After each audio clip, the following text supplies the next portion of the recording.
అమ్మమ్మా, ఇప్పుడు నీకు ఇస్తున్న ఈ టాబ్లెట్స్ నీ అనారోగ్యాన్ని తగ్గించేవి కాదు, నీ ప్రాణాలు తీసేవి.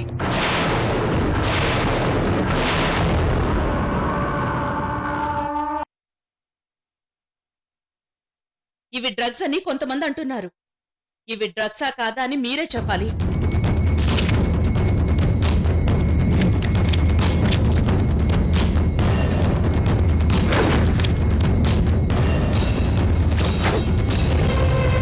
అవును మేడం, ఇవి డ్రగ్సే.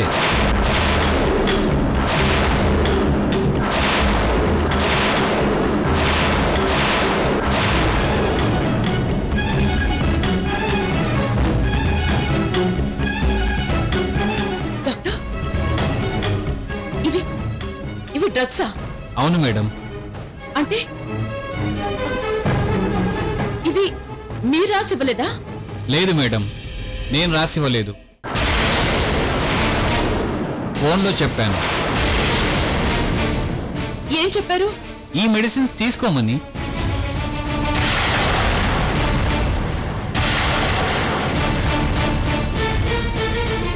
అంటే మీరు చెప్పిన మెడిసిన్సేగా, డ్రగ్స్ కాదా?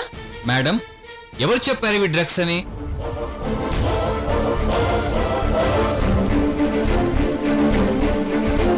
కొంతమంది నా మనవరాలంటే పడిన వాళ్ళు చెప్పారు. డ్రగ్స్ అంటే ప్రతి మెడిసిన్ డ్రగ్ అని అంటారు, అలా అని అన్ని ప్రాణాలు తీసే డ్రగ్స్ కావు మేడం.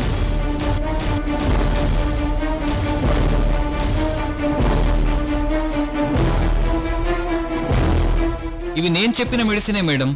రోజు నాకు ఫోన్ చేసి నేను రాసిచ్చిన కంపెనీ మెడిసిన్ దొరకట్లేదంటే ఈ కంపెనీ మెడిసిన్ తీసుకోమని నేనే చెప్పాను.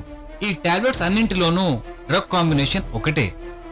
ఇవి కూడా బయట దొరకట్లేదని చెప్తే నేనే నా దగ్గర శాంపిల్స్ పంపించాను.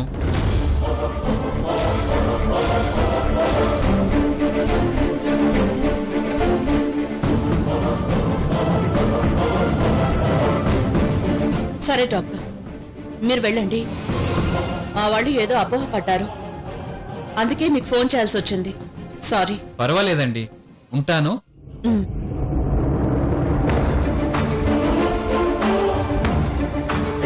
ఇప్పుడు చెప్పండి, ఎవరిని అసహించుకోవాలి, ఎవరిని ఇంటి నుంచి బయటికి గంటాలి, ఎవరు ప్లాన్లు వేస్తున్నారు, ఎవరు కుట్రలు చేస్తున్నారు?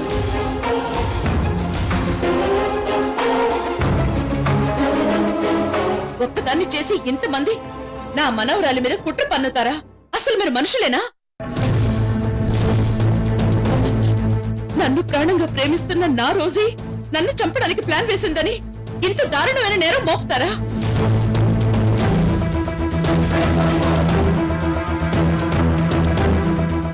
అసలు తను ఏం ద్రోహం చేసిందని, తను తప్పు చేసిందని మీకు సారీ కూడా చెప్పించాను.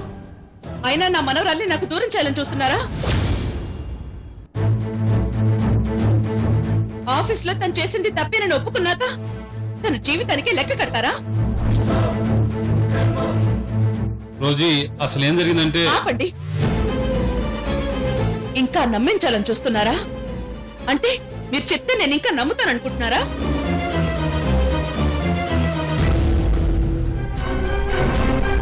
నా పిచ్చితనం మీరు మారతారనుకోవడం నా పిచ్చితనం. మీరు మారరు, మీ బుద్ధులు మారు. మీ కళ్ళకి మంచి వాళ్ళు నచ్చరు, మీ మనసుకి మంచితనం గిట్టదు. అమ్మమ్మా, వద్దమ్మమ్మా, వాళ్ళనేం అనద్దు. వాళ్ళదేం తప్పు లేదమ్మమ్మా, తప్పంతా నా తల రాతది, అది రాసి నా దేవుడిది.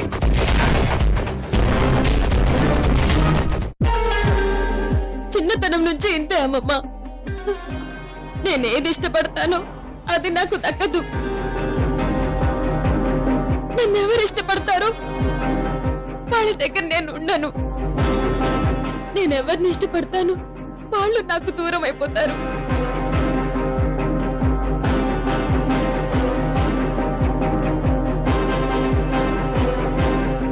ఇదంతా నా కర్మ అమ్మమ్మ, నా కర్మ. రోజీ,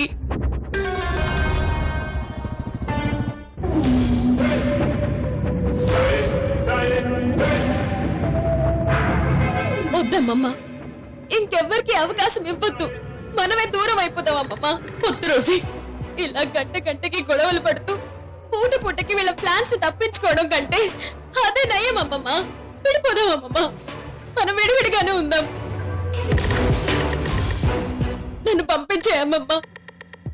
నేను ఇక్కడి నుంచి వెళ్ళిపోయి వేరే ఇంట్లో ఎక్కడ ఉంటాను?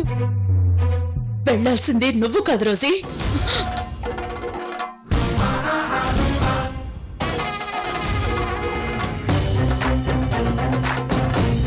ఏమాత్రం మానవత్వం ఉన్నా, మీ ఒంట్లో కొంచెమైనా పౌరుషం ఉన్నా మీరు ఇంకొక క్షణం కూడా ఇక్కడ ఉండకూడదు.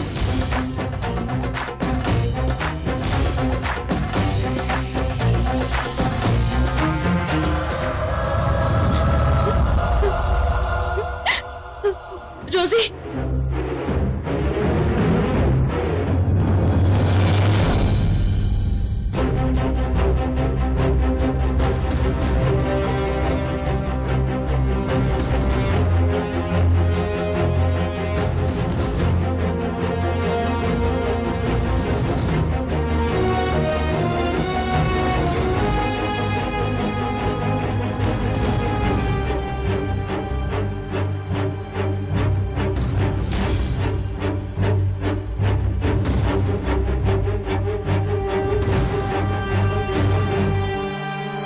సారీ తాతయ్య, నా వల్ల మీరు అమ్మమ్మ దగ్గర ఇంకా బ్యాడ్ అయిపోయారు.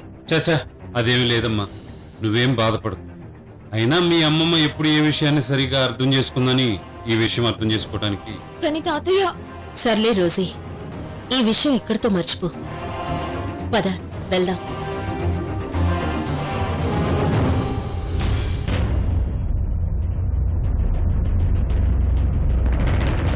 అమ్మమ్మ, నేను చెప్పింది నిజమే అమ్మమ్మ. అబద్ధం ఎలా అయిందో అర్థం కావడం లేదు. ఇది ఎలా జరిగింది అమ్మమ్మ? డ్రామానే. జరిగిందంతా డ్రామానే. ఏమే రోజీ, నేనెప్పుడైనా పొద్దున లేవడం చూసావా? అసలు జాగింగ్ చేయడం చూసావా? కనీసం ఎప్పుడన్నా ఎక్కువ దూరం నడవడం చూసావా? నాతో కలిసి చిన్నప్పటి నుంచి పెరిగావు, తిరిగావు, తిన్నావు, పడుకున్నావు.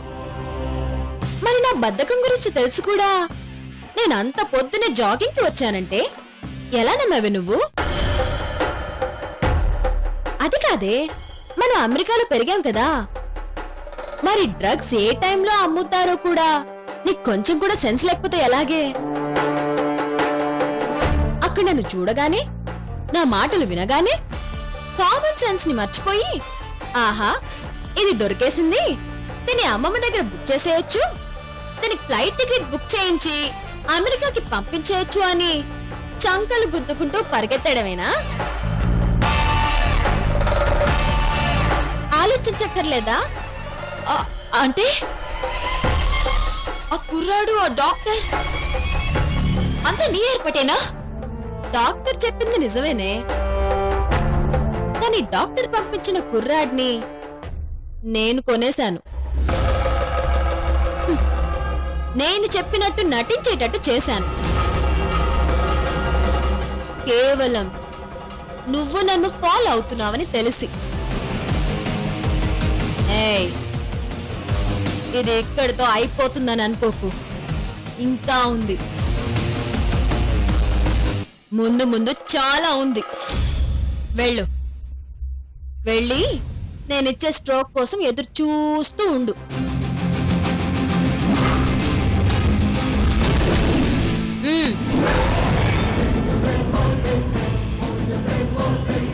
నేను స్ట్రోక్ ఇచ్చాను కదా అని నువ్వు రియాక్ట్ అయ్యి ఏదైనా చెయ్యాలి అని చూసావే అనుకో, ఆ తర్వాత నేనిచ్చే స్ట్రోక్ ఇంకా స్ట్రాంగ్ గా ఉంటుంది. సో నేనేమిచ్చినా సైలెంట్ గా తీసుకోవాలి తప్ప తిరిగి ఏదో చేయాలని చూడకూడదు. ఓకే, వెళ్ళు వెళ్ళు.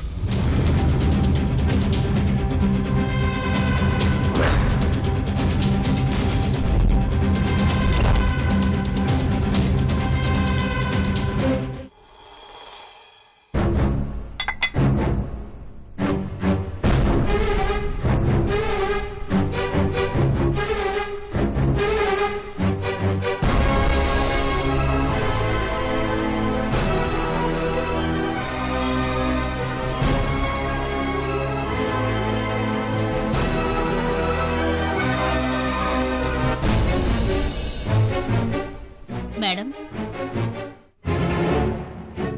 నేను మళ్ళీ మాట్లాడతాను.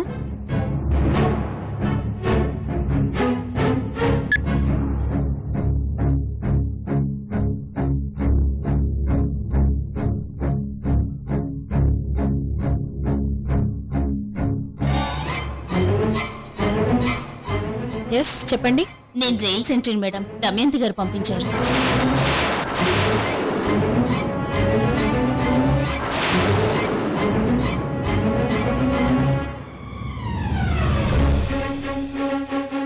ఆ, ఆ, దమయంతి ఎవరు? అదేంటి మేడం? నన్ను ఎంతో మంది కలుస్తూ ఉంటారు, మాట్లాడుతూ ఉంటారు. ఎవరో ఎలా గుర్తుపట్టగలం? ఆవిడ మీ దగ్గర పని చేసిందట కదా మేడం. మీరే పని అడిగితే ఆ పని చేసేదట కదా. నందిని గారి విషయంలో చాలా ఆ, ఓ ఆ దమయంతియా? గుర్తొచ్చింది. తను నా దగ్గర పని చేయలేదు, మా ఇంట్లో పని చేసింది. బాగా పనిచేసేది. తర్వాత మా ఇంట్లోనే 5 లక్షలు దొంగతనం చేసింది. అందుకు పోలీసులు అరెస్ట్ చేశారని, ఇంట్రాగేషన్ చేశారని తెలుసు. తర్వాత శిక్ష పడిందో లేదో, బయటకు వచ్చిందో లేదో కూడా తెలీదు. ఇంతకీ ఏమైంది దమయంతికి? నిన్నెందుకు పంపించింది? అసలు తను ఎలా ఉంది? బానే ఉంది మేడం. ఇప్పుడు మీ హెల్ప్ కోసం నన్ను ఇక్కడికి పంపించింది. నా హెల్పా? ఏంటది? తను ప్రస్తుతం రిమాండ్లో ఉంది. మీకు చెప్పి బెయిల్ ఇప్పించమని నన్ను ఇక్కడికి పంపించింది. తన కేసు వాదించడానికి తనకు లాయర్ని పెట్టమని చెప్పింది మేడం.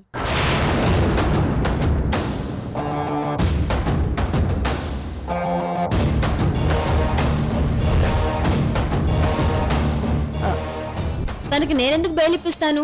అలా అంటారేంటి మేడం? మీరు కాక ఇంకెవరు ఇప్పిస్తారు బెయిలు? తను నాకు బంధువు కాదు, చుట్టము కాదు, ఫ్రెండ్ కూడా కాదు, అట్లీస్ట్ నేబర్ కూడా కాదు. పోనే తాను మంచిదయ్యి ఉంటే, బై మిస్టేక్ జైలుకి వెళ్ళుంటే అప్పుడు బెయిల్ ఇప్పించేదాన్ని. మా ఇంట్లోనే తప్పు చేసిన దానికి నేనెలా బెయిల్ ఇప్పిస్తాను? పోనీ ఓసారి దమయంతి కనిపించలేండి మేడం. తను మీతో ఏదో పర్సనల్ గా మాట్లాడాలంట. దమయంతి నీకెంత ఇచ్చింది?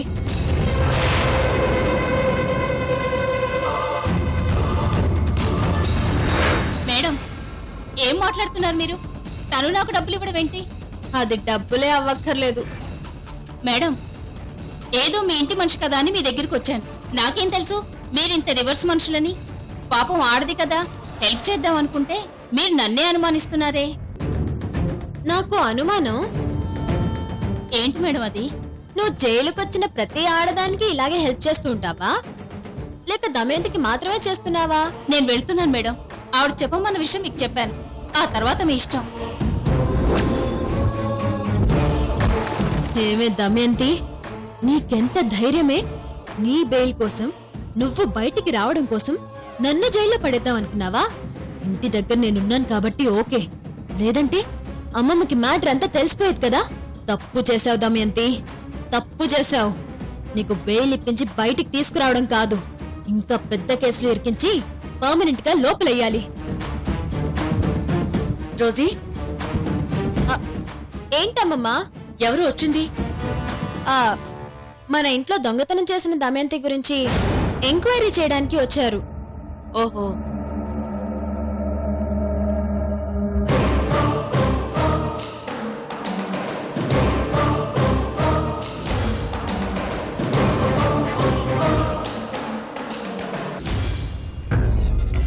ఈ పాటికి కానిస్టేబుల్ మేడం దగ్గరికి వెళ్ళుంటుంది. మేడం నా గురించి వినగానే బాధపడుతుంది. వెంటనే లాయర్ని ఏర్పాటు చేస్తుంది. కాసేపట్లో లాయర్ కోర్టులో బెయిల్కి పేపర్స్ సబ్మిట్ చేస్తాడు. బెయిల్ వస్తుంది. నేను బయటకొస్తాను. వస్తారు.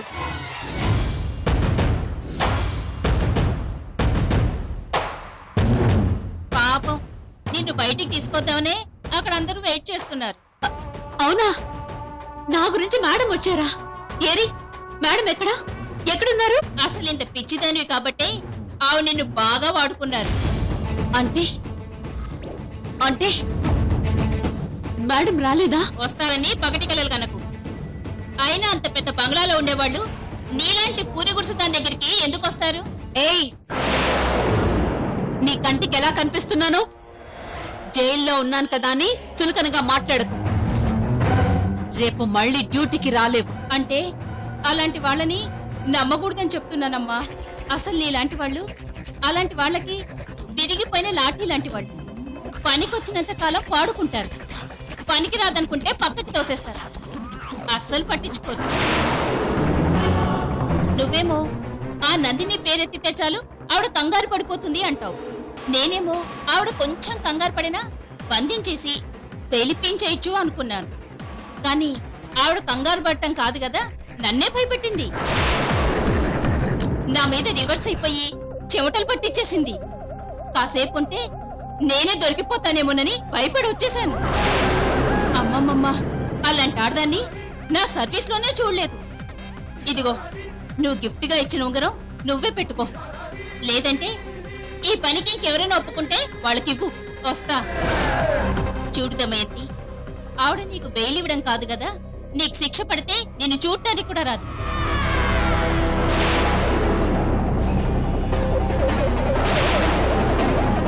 అంటే నందిని నన్ను వాడుకొని వదిలేసిందా?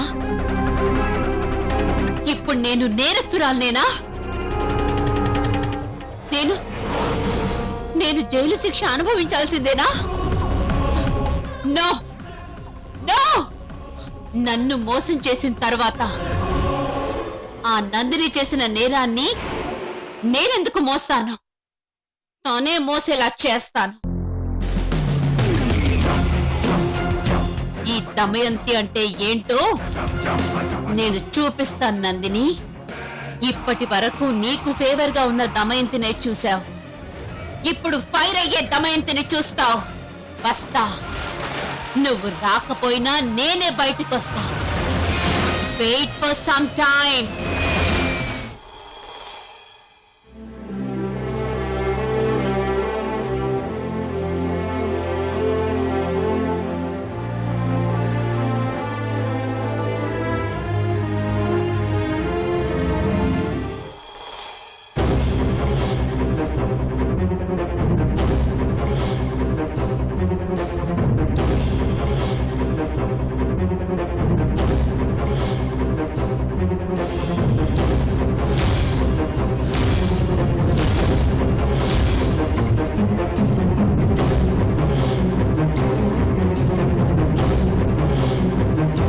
ఏంటి సురేంద్ర, ఇలా వచ్చావు? చావడానికి మేడం. ఏం మాట్లాడుతున్నావు? నిజం మేడం, నేను చావడానికి వచ్చాను. సురేంద్ర, ఎక్కడికొచ్చి ఏం మాట్లాడుతున్నావు? అనవసరమైన మాటలు మాట్లాడుకో. పేదవాడి బాధలు పెద్దోళ్ళకి అనవసరమైన మాటలే సార్. ఏం జరిగిందో చెప్పకుండా ఏదేదో ఎందుకు మాట్లాడుతున్నావు? ఏం చెప్పాలి మేడం? మీకు తెలిసిన విషయమే కొత్తగా మళ్ళీ మీకు ఏం చెప్పాలి మేడం? ఒక కూతురు జీవితం కోసం తండ్రి పడే తపన గురించి ఏ మాటలు సరిపోతాయి మేడం? మాకు తెలిసిన విషయమా? మాకేం తెలుసు?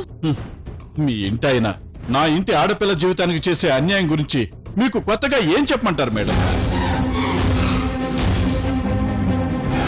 ఏంటి, నాన్న దారి తప్పొచ్చాడా లేదా తప్పదాగొచ్చాడా? నటిస్తున్నాడా, నిజం మాట్లాడుతున్నాడా? అసలు మేము మీకు ఏం అన్యాయం చేశాం మేడం? ఎందుకు మా మీద మీరు ఇంత పగబట్టారు?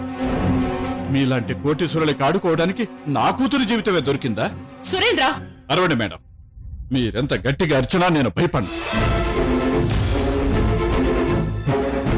చావడానికి తెగించిన వాణ్ణి, మీకింకా భయపడేదేంటి? కళ్ళ ముందే కూతురి జీవితం నాశనం అయిపోతుంటే ఏమీ చేయలేక చూస్తూ ఉండటం కంటే చచ్చిపోవడమే మంచిది. అందుకే నా కూతురికి అన్యాయం చేస్తున్న ఈ ఇంటి మనుషుల ముందే చచ్చిపోదామని వచ్చాను.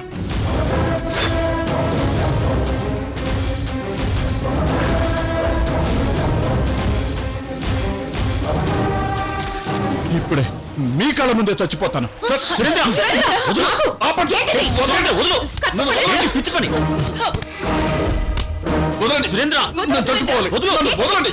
ప్లీజ్ నేను చచ్చిపోవాలి చెప్పేది వదలండి. ఏంటిది? నా మాట వినండి. సురేంద్ర, వదలండి. నేను చచ్చిపోవాలి వదలండి. సురేంద్ర, నేను చచ్చిపోవాలి సురేంద్ర, నన్ను వదలు. వదలండి. ఏంటిది? నేను చచ్చిపోవాలి వదలండి. విను. సురేంద్ర, నా మాట వినండి. సురేంద్ర, వదలు. సురేంద్ర ఆగు.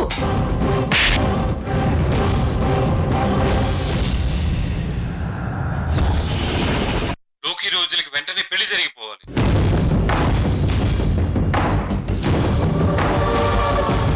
నేను అది ఎలా ప్లాన్ చేయాలో చూస్తాను.